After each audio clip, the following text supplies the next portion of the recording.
Okay, this is a story that I came across probably like a year ago that I had never heard of before, and it absolutely fascinated me. It's about little green children. And this is a true story from the 11th century. There's actual like documentation of this. There's even like paintings of what these children looked like. Okay, so basically it was harvest season in this little town. It was called Woolpit. And there were these farmers out in the field and they stumbled upon these two little children who had skin that was green in color. So they were standing over by like a trap. It's like a pit where you would, wild animals would catch it, would be caught in. And that's where they saw the children standing over there by the pit. They had on like old blue clothes and their skin was green. The kids seemed like they were lost and confused and they didn't speak their language. They spoke like, and this was in England. So the kids spoke like some weird language that no one could recognize, no one had ever heard of. But as terrifying as it was, the farmers and the villagers, they couldn't just leave them there. I mean, they were little kids. So they actually took the little kids and brought them back to their village. So the kids were brought back to the village and they tried to like feed them and they wouldn't eat. It like days and days and days went on and these kids wouldn't eat. So finally someone gave them fava beans and they started to eat. So as they were weakened by not eating anything before, once they started eating these beans, they started to get strength back and slowly the green started to fade from their skin.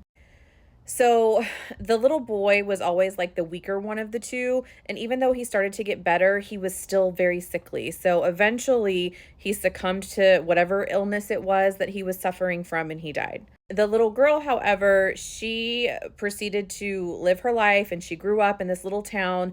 The green had faded from her skin completely. And, people knew her and she was just, like a normal person that lived in the village. She eventually learned how to speak English, and once she was able to speak their English language, she was able to tell the story of where they came from. So she said that they came from a place called St. Martin's Land. She said it was basically like this place where the sun never rose, it was twilight all the time. She said that everybody had skin color like theirs was when they first arrived there. It was all green. Everybody's skin was green like the leaves on the trees.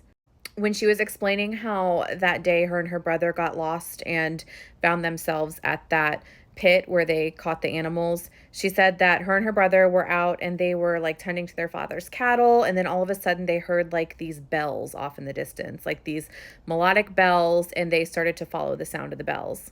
She said the bells sounded like they were coming from like deep within the earth. Like it wasn't like bells that you could just hear like outside, like church bells. It was like bells that had like a tone and a vibration to them that felt like they were coming from like within the earth's core.